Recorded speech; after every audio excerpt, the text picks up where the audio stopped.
अरबी समुद्रात आणि बंगालच्या उपसागरात कमी दाबाचा पट्टा निर्माण झाला आहे. त्यामुळे कोकणात आता परतीचा पाऊस कोसळतोय आणि या परतीच्या पावसामुळे शेतकऱ्यांना जी भातशेती आहे ते भातशेती उत्पादक शेतकरी हवालदिल झालेले पाहायला मिळत आहेत. कारण सध्या आपण जर पाहिलं असेल तर शेतात अशा पद्धतीने भाताला कोंब आलेले पाहायला मिळतात. त्यामुळे हातातोंडाशी आलेला घास जो आहे तो हिरावलेला आहे. परतीच्या पावसामुळे ही जी स्थिती आहे ती शेतात आपल्याला पाहायला मिळत आहे. आपल्यासोबत शेतकरी आहेत. काय परिस्थिती आहे सध्या शेतात?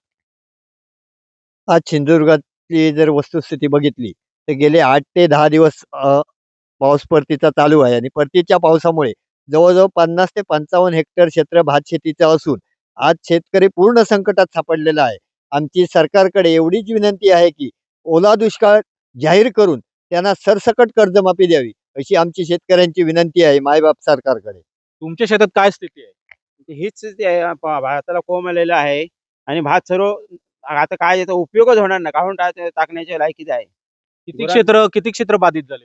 आता 1 एकर मध्ये असंच भात चारा आला आहे, भाताला कोंब आलेला आहे आणि भात आता हे काय उपयोग नाही. बैलांना पण चारा याचा भेटणार नाही. अनेक शेतकऱ्यांनी भात शेती कापलेली आहे. त्यांची स्थिती काय होईल आता? त्यांची पण अशी जे भात मारला आहे त्याला पण कोंब यायला सुटलेला आहे. तर भात काय उपयोगाचा होणार नाही त्या भाताचं त्याला. नक्कीच. तर आपण पाहिलं असेल तर सध्या सिंधुदुर्गात अशा पद्धतीने पाऊस कोसळतोय आणि पाऊस कोसळत असल्यामुळे भात उत्पादक शेतकरी पूर्णपणे हवालदिल झालेला आहे. कारण कापलेल्या भाताला आता कोंब यायला सुरुवात झालेली आहे. त्यामुळे शेतकऱ्यांची मागणी आहे की पंचनामे करून भरीव मदतीची अपेक्षा जी आहे ती कोकणातील शेतकरी करताना पाहायला मिळत आहेत. कॅमेरा पर्सन परेशसह सदाशिव लाड, एबीपी माझा, वेंगुर्ले, सिंधुदुर्ग. एबीपी माझा, उघडा डोळे बघा नीट.